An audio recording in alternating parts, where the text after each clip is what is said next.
Hello all, welcome to the channel Crystallized Science. So you are here with me to the continue video for chapter number 6, and today we will discuss the topic that is transportation in plants. In our previous video we have seen that how each and everything in our body is transported, right, through a circulatory system or through a pumping system that is known as heart, how blood circulate, what are the routes of the blood, कैसे कौन से path से blood है वो एक जगह से दूसरी जगह पे जा रहा है। तो आज हम सीखने वाले हैं कि प्लांट्स में ट्रांसपोर्टेशन कैसे होगा। ठीक है, तो आपने 9th स्टैंडर्ड में इसका थोड़ा बहुत ओवरव्यू दिखा था, वही यहाँ पे रिपीट होने वाला है, पर थोड़ा सा डिटेल में, थोड़ा सा, बहुत सारा डिटेल में नहीं है, थोड़ा सा डिटेल में। So let's start the topic without wasting the time. So in the first paragraph it is given, we have discussed earlier how plant take in simple compound like CO2 and photosynthesis energy is stored in the chlorophyll containing organs namely leaves। तो ये energy photosynthesise करने के लिए energy लेने वाला कौन है? लेने वाला है लीफ। लीफ के अंदर कौन सी चीज़ है जो ये एनर्जी को एब्जॉर्ब करना चाहता है? लीफ के अंदर होता है क्लोरोफिल। क्लोरोफिल का मतलब है कि वो ग्रीन पिगमेंट है। ठीक है, वो प्रेजेंट है जो लाइट को लेता है और कार्बन डाइऑक्साइड और वाटर के साथ एक एनर्जी बनाता है। ठीक है, और थोड़ी बहुत मटेरियल भी बनाएगा like glucose as you all know, और एनर्जी वो स्टोर हो जाएगी एटीपी में। Other kind of raw materials needed for building plant bodies will have to be taken up separately. For plant soil is the nearest and richest source of raw material like nitrogen, phosphorus and other mineral. अब देखिए, जो भी खाना leaf में बनेगा, ठीक है, तो वो लीफ में ही रहेगा, तो बाकी सब पार्ट है वो ग्रो ही नहीं होंगे। समझ में आ रहा है? तो लीफ में से जो, अगर मैं यहाँ पे एक सिंप्लीफाइड एक डायग्राम बनाता हूँ, जैसे कि ये सॉइल है, ये एक छोटा सा प्लांट है, ठीक है, और आप ऐसा सोचो कि फूड यहाँ पे बन रहा है। मैं इसको मार्क करता हूँ दूसरे, जैसे कि फूड यहाँ पे बना, तो ये फूड है वो नीचे भी सप्लाई होना चाहिए रूट्स में, और सेम फूड है वो ऊपर भी जाना चाहिए, मतलब कि शूट्स में। शूट मतलब कि peak point of a plant, maximum height पे जो प्लांट का जो भी पार्ट है उसको शूट्स बोलते हैं। तो खाना है वो तो दोनों जगह पे पहुंचना चाहिए, इसलिए प्लांट्स में भी ट्रांसपोर्टेशन सिस्टम है वो एसेंशियल है। ठीक है, तो अब हम आगे जाते हैं।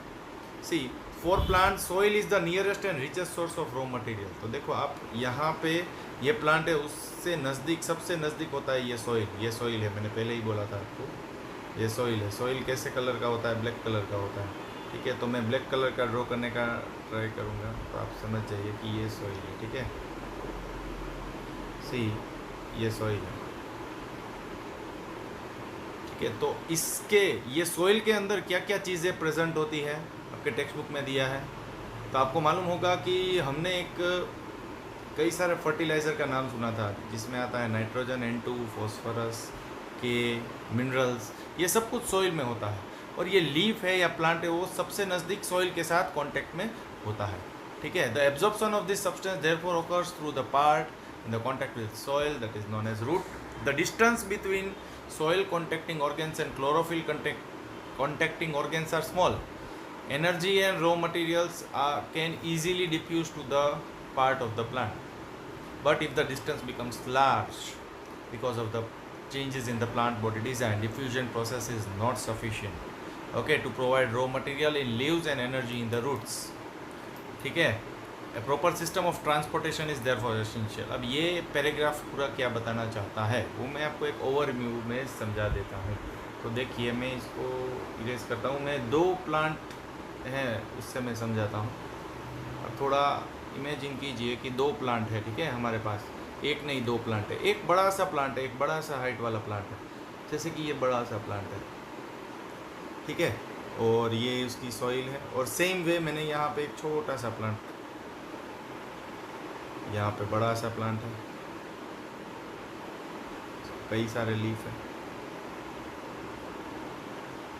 ठीक है, और नीचे सॉइल होती है तो हम सॉइल भी लगा देंगे, भाई ये सॉइल है, ठीक है, ये सॉइल। तो ये पैराग्राफ में ऐसे बोला है कि अगर आप सोचिए तो यहाँ पे और यहाँ पे, इसको हम बोलते हैं शूट्स ऑब्वियसली, और इसे हम बोलते हैं रूट्स। सेम वे इसका शूट यहाँ पे है और इसका रूट यहाँ पे है। तो आप देख सकते हो यहाँ से यहाँ तक का डिस्टेंस बहुत ज़्यादा है और यहाँ से यहाँ तक का डिस्टेंस है वो बहुत कम है। ठीक है, तो इसमें कोई भी चीज़, मतलब कि ये स्मॉलर वाले प्लांट में कोई भी चीज़ है वो ट्रांसपोर्टेशन इजीली हो जाएगी। कौन से प्रोसेस से होगी? डिफ्यूजन से। क्यों भाई हो जाएगी? क्योंकि शूट से लेकर रूट्स तक का डिस्टेंस बहुत ही कम है, इसलिए आराम से हो जाएगी। पर आप ऐसा सोचो कि शूट से लेकर रूट्स तक यहाँ पे तो डिस्टेंस बढ़ गया है, अप्रोक्सीमेटली 4 गुना बढ़ा है, तो डिफ्यूजन प्रोसेस इसमें नहीं होगी। Diffusion process will not take place in such heighted plant, right? So that's why a proper transportation is required in such case. तो इसीलिए ट्रांसपोर्टेशन प्लांट्स में भी होता है, और वो कौन करता है? एक ट्रांसपोर्टेशन टिश्यू है वो हेल्प करेगा, और उसका नाम आपको अच्छी तरीके से आता है, जो आपने 9th स्टैंडर्ड में भी पढ़ा था। 2 टिश्यूज़ होते हैं, पानी को ले जाने के लिए जाइलम, पानी और मिनरल्स को ले जाने के लिए, और फूड या कोई भी फूड प्रोडक्ट से या न्यूट्रिशन है उसको ट्रांसपोर्ट करने के लिए कौन काम आता है? फ्लोएम काम आता है। ठीक है, वो रिपीट होगा इसलिए मैं अभी लिख नहीं रहा हूँ। ठीक है, so energy needs differ between different body design. Plant do not move and plant body have a large proportion of dead cell in many tissue. As a result, plant have low energy need, can use relatively slow transport system. The distance over which transport system have to operate, however, can be very large in plants such as very tall trees. तो देखिए बहुत ही simple बात है कि भाई small plant है, small plant उसको कम energy चाहिए, लो एनर्जी इज रिक्वायर्ड। सही बात है, स्मॉल प्लांट के लिए कम एनर्जी। तो आप इसका ऑपोजिट केस सोचिए कि लार्ज प्लांट है, लार्ज प्लांट, तो उसको एनर्जी रिक्वायरमेंट क्या होगी? High energy. क्लियर? ये क्या बोलना चाहता है ये पैराग्राफ? कि भाई जो छोटा वाला प्लांट है उसको कम एनर्जी चाहिए, या फिर वो जो बड़ा वाला प्लांट है उसको हाई एनर्जी चाहिए। ठीक है, समझ में आ गया? बहुत ही इंटरेस्टिंग चीज़ है कि भाई छोटे वाले की रिक्वायरमेंट कम है तो उसको कम एनर्जी दीजिए। जैसे हमारा बॉडी छोटा था तो हमारी एनर्जी रिक्वायरमेंट कम थी, और अब हम बड़े हो गए तो एनर्जी रिक्वायरमेंट बढ़ गई। ठीक है, ये है फंडा जो बहुत ही ईजी है। ठीक है, अभी हम आगे जाते हैं। Exactly the plant transport system will move energy stores from leave and raw material from roots. The 2 pathways are constructed independently organised conducting tube. देखो 2 अलग अलग पाथवेज है, 2 pathways आर प्रेजेंट। ठीक है, 1 the xylem that moves water, as I have already told you. बहुत ही important line है, बहुत ही इंपॉर्टेंट लाइन है, फिर से रिपीट कर रहा हूँ, मुझे मालूम है, पर आप ये समझ लीजिए। एक है जाइलम जो वाटर और मिनरल्स को सॉइल में से दूसरी जगह पे मूव करेगा, और दूसरा है फ्लोएम जो ट्रांसपोर्ट करेगा फोटोसिंथेसिस की प्रोडक्ट को लीफ से लेकर दूसरे पार्ट तक। इसको मैं डायग्रामेटिकली फिर से समझाता हूँ तो आपके लिए इजी रहेगा। देखिए आप कि एक लीफ है, बड़ा सा लीफ बना देता हूँ। ठीक है, और यहाँ पे हमारा रूट होता है। ठीक है, तो रूट में से H2O और मिनरल्स, ये सब कुछ वो कहाँ पे लेके जाएगा? जाइलम है वो, जाइलम है वो, ये H2O और मिनरल्स ये दोनों को ऊपर खींच के ले जाएगा। कौन लेके जाने वाला है? जाइलम लेके जाने वाला है। कौन? Xylem, xylem. ठीक है, ये तो क्लियर हो गया। Xylem will take minerals as well as water from roots to shoots और roots to other parts of the plant. ठीक है, और अब फोटोसिंथेसिस की प्रोडक्ट कहाँ पे बन रही है वो एक सवाल आता है। तो देखो फोटोसिंथेसिस की प्रोडक्ट यहाँ पे, जैसे कि यहाँ पे बन गया है ग्लूकोज का item C6H12,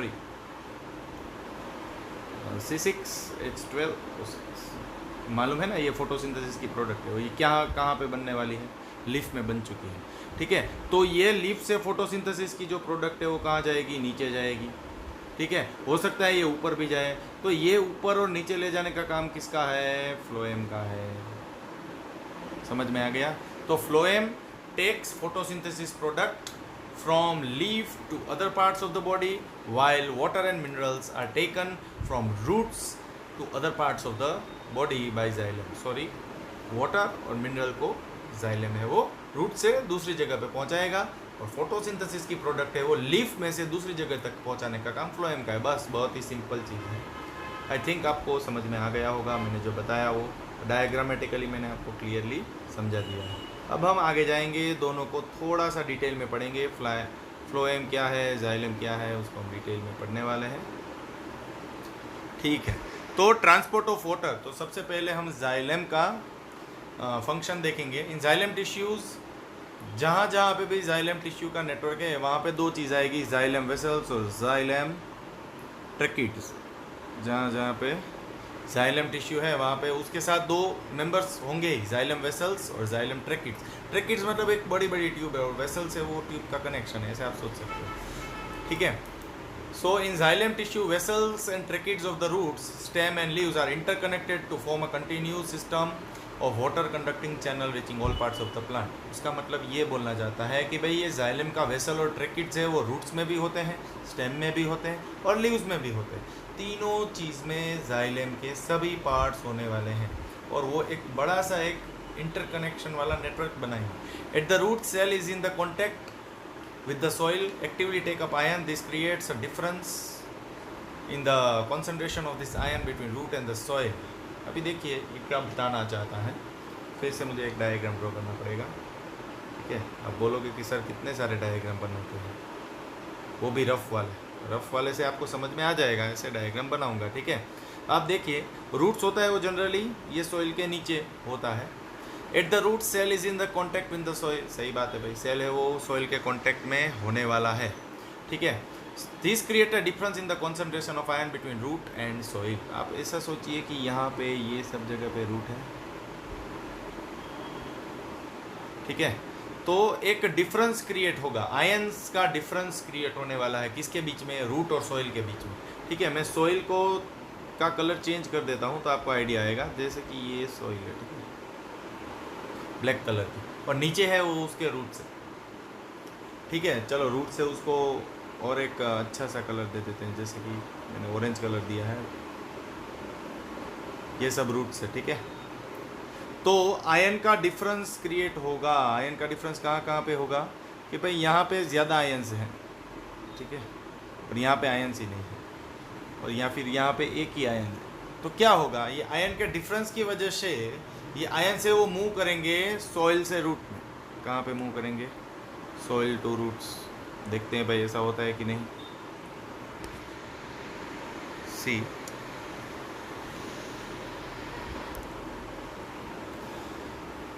so ions move into the root from the soil to eliminate this difference.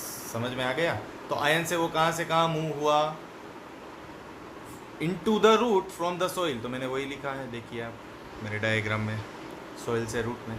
तो ये आयन से वो कहाँ पे आने की ट्राई करेंगे, वो यहाँ पे आने की ट्राई करेंगे। ये आयन है वो यहाँ पे आने की ट्राई करेगा, ये आयन है वो भी नीचे आने की ट्राई करेगा, ये आयन है वो भी नीचे आने की ट्राई करेगा। तो समझ में आ रहा है। तो ये आयन डिफरेंस के कारण आयन है वो फ्लो होंगे सोइल से रूट में। Okay, clear. अभी हम आगे जाते हैं। This means there is a steady movement of water into the root xylem, creating a column of water that is steadily pushed upward. उसके बाद एक स्टेडी मूवमेंट भी होगी वाटर की into the root xylem, creating a column. Column मतलब एक channel बनाएगा of water that is steadily pushed upward.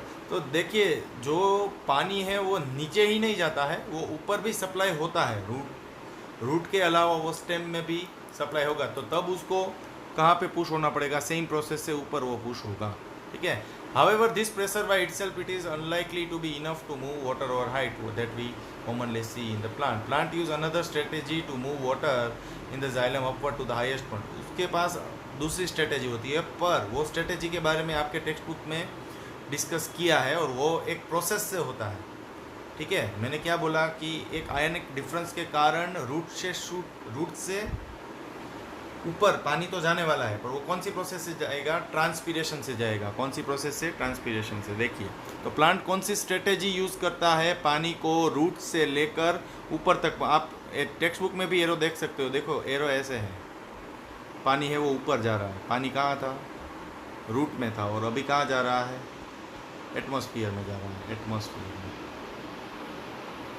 ठीक है, तो रूट से एटमॉस्फेयर में अगर पानी जाएगा तो उसके लिए कौन सी स्ट्रेटेजी यूज होती है? ट्रांसपीरेशन। तो देखते हैं कैसे। See the water which is lost through stomata is replaced by water from the xylem vessel. तो वाटर है वो लूज हो जाएगा स्टोमेटा से, ठीक है, और वो लूज कौन करेगा? जाइलम की वेसल है वो लूज करेगी। कौन सी प्रोसेस से? एक टाइप का इवोपरेशन होगा। क्या होगा? इवोपरेशन होगा। In fact evaporation of water molecules from the cell of the leaf creates a suction which pulls water from the xylem cells of the root, the loss of water. तो देखा आपने क्या हुआ? इवोपरेशन हुआ। ये लाइन बहुत ही इंपॉर्टेंट है कि भाई यहाँ पे इवोपरेशन हो गया तो पानी यहाँ से बाहर निकल गया। पानी बाहर निकल गया तो उसका मतलब क्या हुआ? पानी के एटम्स यहाँ पे बहुत सारे हैं, पानी के एटम्स है वो यहाँ पे बहुत सारे हैं, और यहाँ पे तो है ही नहीं, तो आयनिक डिफरेंस हुआ तो ये पानी है वो फिर से ऊपर चला जाएगा। कहाँ पे आएगा? यहाँ पे आ जाएगा H2O। समझ में आ रहा है? Evaporation in the cell of the leaf creates a suction. Suction मतलब कि एक ऐसी जगह कि जहाँ पे एयर ना हो, उसको हम सक्शन बोलते हैं, ठीक है। तो वो एक अपवर्ड पुल क्रिएट करेगा suction which pulls water from the xylem cell of the root. तो ये वाटर है वो कहाँ से पुल हो रहा है? रूट से। रूट से कहाँ पे पुल हो रहा है? लीव्स में। तो देखा, वो डाउनवर्ड पुल था। मैं क्यों डाउनवर्ड पुल बोल रहा हूँ? क्योंकि सोइल से रूट में जा रहा था। ये अपवर्ड पुल है, रूट से लीव्स में जा रहा है, ठीक है। So the loss of water in the form of vapour from the aerial parts of the plant. Aerial part मतलब लीफ में से जो लॉस ऑफ वाटर हुआ ड्यू टू इवोपरेशन और transpiration, right. So this is the strategy for a plant to lose the water, और how the plant can lose their water from roots to leaf. So you all are clear with it. So thus transpiration helps in absorption and upward movement of water and mineral dissolved in it from roots to leaves. तो transpiration process है वो help करता है पानी और minerals को root से लेकर लीव्स तक पहुंचाने में। समझ में आ गया? ट्रांसपीरेशन के कारण अपवर्ड पुल आएगा और आयनिक डिफरेंस के कारण डाउनवर्ड पुल आएगा, ठीक है। बहुत ही क्लियर है। It also helps in temperature regulate. ये टेम्परेचर, प्लांट का टेम्परेचर मेंटेन करने के लिए भी काम आता है। Effect of root pressure in transport of water is important at night. ये रूट प्रेशर का ट्रांसपोर्टेशन नाइट में होना ही चाहिए, ये बहुत ही इंपॉर्टेंट है। Because during day stomata is open, so transpiration will take place only during day time.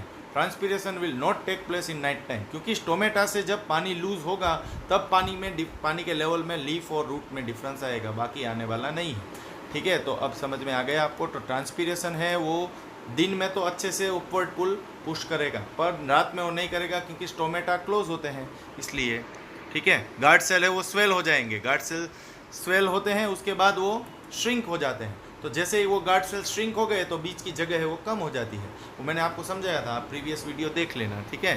Transport of food and other substance. So far we have discussed the water, transport of water and minerals in the plant. Now let us consider there are product of metabolic process, particularly photosynthesis product are moved from leaves where they are formed to the other parts of the plant. The transport of the soluble product of photosynthesis is called translocation. Translocation किसे बोलते हैं? फिर से diagram से समझाऊंगा, आप थोड़ा bore हो जाओगे पर डायग्राम से समझना इजी है, ठीक है। आप सोचिए कि फोटोसिंथेसिस की प्रोडक्ट है वो कुछ बन चुकी है यहाँ पे, ठीक है। तो ये फोटोसिंथेसिस की प्रोडक्ट है वो लीफ में बनती है, एक याद रखना, ठीक है। प्लांट का किचन लीफ है, leaf is the kitchen house of the cell. सब फोटोसिंथेसिस की प्रोडक्ट यहाँ पे बनेगी और वो पानी फ्लूइड के फॉर्म में होगी, ठीक है। ये फोटोसिंथेसिस की प्रोडक्ट नीचे भी जानी चाहिए, मतलब रूट्स में, और ऊपर भी जानी चाहिए, ठीक है। ये दोनों तरफ जाना बहुत ही एसेंशियल है, ऊपर भी जाना चाहिए और नीचे भी जाना चाहिए। तो ये प्रोसेस का नाम है translocation, the transport of soluble product of photosynthesis, ठीक है, to the various part of the plant is known as translocation, ठीक है। And it occurs in the part of the vascular tissue known as phloem. वो कौन tissue करता है? Phloem करता है। Besides the product of photosynthesis, phloem transport amino acid and other substance. Photosynthesis product के साथ वो एमिनो एसिड और दूसरी सब्सटेंस भी ट्रांसपोर्ट करेगा। The substance are specially delivered to the storage organs of roots, fruit or seed, root और fruit के जो storage organ है उसमें ये ट्रांसफर करेगा। Translocation of food and other substance take place in sieve tube with the help of adjacent companion cell both in upward and downward direction. Way companion cell क्या है, sieve tube क्या है, वो मैं आपको थोड़ा सा डिटेल में समझाऊंगा। जैसे कि ये हो गया आपका एक सीव ट्यूब, क्या है ये? सीव ट्यूब है, ठीक है। इसका ये एक स्वेल्ड पोर्शन है, वो और एक सीव ट्यूब के साथ कनेक्टेड है, ठीक है। और उसके बीच में सीव प्लेट्स होती हैं ऐसी वाले, ठीक है। जो आपको ये बीच वाला दिख रहा है वो फ्रेंड है, ये दो, ये वाला है वो इसका भी फ्रेंड है। आप देख सकते हो ये बीच वाला कनेक्शन है वो कंपेनियन सेल है, ये वाला जो कनेक्शन है वो है आपका कंपेनियन सेल, मतलब कि फ्रेंड सेल। ये बड़ी बड़ी जो ट्यूब आपको ग्रीन कलर की दिख रही है, इसमें इसका नाम है सीव ट्यूब। और आपको ये सेमी परमिएबल मेम्ब्रेन दिख रहा है, मतलब थोड़ी चीज़ को पास करेगा, थोड़ी चीज़ को पास नहीं करेगा। इसका नाम है सीव प्लेट्स, सीव प्लेट्स। अब आप सोचिए कि न्यूट्रिशन एक जगह से आ रहा है, मैं रेड कलर से मार्क करता हूँ, जैसे कि ये न्यूट्रिशन आया, ठीक है। वो ये सीव ट्यूब नंबर 1 में है, ये सीव ट्यूब नंबर 1 है और ये सीव ट्यूब नंबर 2 है। यहाँ पे बहुत सारा न्यूट्रिशन पड़ा हुआ है, ऊपर से भी है और नीचे से भी है, ठीक है। तो यहाँ तक कैसे पहुँचेगा, कहाँ तक, बाजू वाले सीव ट्यूब में कैसे पहुँच सकता है वो? सॉरी, वो सीव ट्यूब है वो थोड़ी अधूरी रह गई है। हाँ, तो वो कैसे पहुँच सकता है वो क्वेश्चन है। तो देखिए ये वाला जो कंपेनियन सेल है वहाँ, यहाँ से जाते हुए ये पहुँच जाएगा यहाँ पे, समझ में आ गया। अब ये सीव प्लेट्स का काम क्या है? तो अगर बहुत बड़ा ऐसा न्यूट्रिशन आ गया तो ये इसको थोड़ा फिल्टर आउट कर देगा, समझ में आ गया। जैसे कि हम मिल्क को फिल्टर करने के लिए एक सेमी परमिएबल मेम्ब्रेन यूज़ करते हैं, सेम वे ये भी एक सेमी परमिएबल मेम्ब्रेन है, सीव प्लेट्स, समझ में आ गया, राइट। तो ये सीव प्लेट्स और सीव ट्यूब से और कंपेनियन सेल की हेल्प लेकर न्यूट्रिशन एक ट्यूब से दूसरी ट्यूब में ट्रांसफ़र करते हैं। न्यूट्रिशन के साथ एमिनो एसिड और अदर सब्सटेंस भी ट्रांसपोर्ट होती है। Unlike transport in xylem, which can be largely explained by simple physical process, translocation in phloem is achieved by utilizing energy. तो ट्रांसलोकेशन फ्लोएम को करने के लिए एनर्जी चाहिए, तो ये एनर्जी कहाँ से मिलेगी? ऑब्वियसली एटीपी से मिलेगी। एटीपी कहाँ पे होता है? माइटोकॉन्ड्रिया में होता है। कहाँ पे होता है? माइटोकॉन्ड्रिया में होता है। माइटोकॉन्ड्रिया क्या है? वो एक सेल ऑर्गेनल है जो साइटोप्लाज्म एरिया में होगा कोई भी सेल के, ठीक है। सो मटेरियल लाइक सुक्रोज, एक एग्जांपल दिया है कि सुक्रोज मतलब एक शुगर का टाइप है जो शुगर फ्री में भी होता है। अपने शुगर फ्री जो एडवर्टाइजमेंट में आता है उसमें भी सुक्रोज होता है। It is transferred from into the phloem tissue using energy from ATP. तो किसी भी चीज़ को ट्रांसफ़र करने के लिए एनर्जी चाहिए, वो एनर्जी एटीपी देता है, ठीक है। This increases the osmotic pressure of tissues causing water to move in it. The pressure move the material in phloem tissue have less pressure. अब जानने जैसी बात यह है कि कोई भी चीज़ है, मतलब कि कोई भी, देखिए फिर से प्लांट ड्रॉ करता हूँ, मैंने आज बहुत सारे प्लांट ड्रॉ किए हैं, आई नो वेरी वेल। ये एक लीफ है, ठीक है। तो एक न्यूट्रिशन उसमें आ गया है या फिर फोटोसिंथेसिस की प्रोडक्ट है, वो यहाँ पे ट्रांसफ़र कब होगी? एक ऑस्मोटिक प्रेशर डेवलप होगा तब होगी। ऑस्मोटिक प्रेशर क्या है? मतलब वो पानी के साथ ही जाएगा नीचे। हायर कॉन्सेंट्रेशन से लोअर कॉन्सेंट्रेशन में कोई भी चीज़ आती है तो उसको हम ऑस्मोटिक प्रेशर बोलते हैं, पर उसके साथ पानी होना चाहिए। Osmosis is a process which develop osmotic pressure. Now what is osmosis? It is a type of diffusion in which water is transferred from higher concentration to lower concentration, ठीक है। इसलिए इसमें लिखा है कि यहाँ पे थोड़ा बहुत पानी आया, पानी ब्लू कलर का होता है, तो उसके साथ ये न्यूट्रिशन है वो साथ में अटैच है। तो ये पानी है वो यहाँ पे बहुत ज़्यादा है, ठीक है, और यहाँ पे पानी कम है। तो क्या होगा? ये पानी के साथ along with it nutrition will come, पानी के साथ न्यूट्रिशन आते जाएंगे। कहाँ पे आ जाएंगे? वो धीरे धीरे यहाँ। क्यों, कैसे आए? देखो यहाँ पे कौन सा प्रेशर था? ऊपर वाले में हाई प्रेशर था, ऊपर मतलब लीफ में। और सॉइल में कैसा प्रेशर था? लो प्रेशर था। तो क्या हुआ कि भाई हाई प्रेशर से लो प्रेशर में जो पानी आया उसके साथ सभी न्यूट्रिशन है वो ट्रांसफ़र हो गए और ट्रांसपोर्ट हो गए एक्चुअली, ठीक है। So this pressure moves the material in the phloem to tissues which have less pressure, लिखा ही है। This allow phloem to move material according to the plant need, ठीक है। तो यहाँ पे हमारा लेक्चर ख़त्म होता है कि भाई ये लास्ट में हमने ये देखा कि ऑस्मोसिस प्रेशर के कारण कोई भी चीज़ जो लीफ में बनती है फोटोसिंथेसिस प्रोडक्ट, वो ऑस्मोसिस प्रेशर के कारण फ्लोएम है वो एक जगह से दूसरी जगह पे मूव करता है। और फ्लोएम के अंदर और 3 कंपोनेंट्स होते हैं जो हमने देखे, सीव ट्यूब, सीव प्लेट्स और कंपेनियन से। उसके बीच में इंटर ट्रांसफ़र कैसे होता है वो भी मैंने आपको डायग्रामेटिकली समझा दिया है, राइट। तो आप स्क्रीनशॉट भी ले सकते हो, कुछ भी चीज़ समझ में ना आए और मैंने डायग्राम दिया है उससे आपको समझ में आए तो। सो तब तक पढ़ते रहिए और हाँ, लाइक दबा दीजिए अगर आपको ये पूरा वीडियो समझ में आ गया है, ठीक है। और सब्सक्राइब कर लीजिए चैनल को और दूसरे को रिकमेंड कीजिए तो वो भी पढ़ सके। Thank you all for watching the video.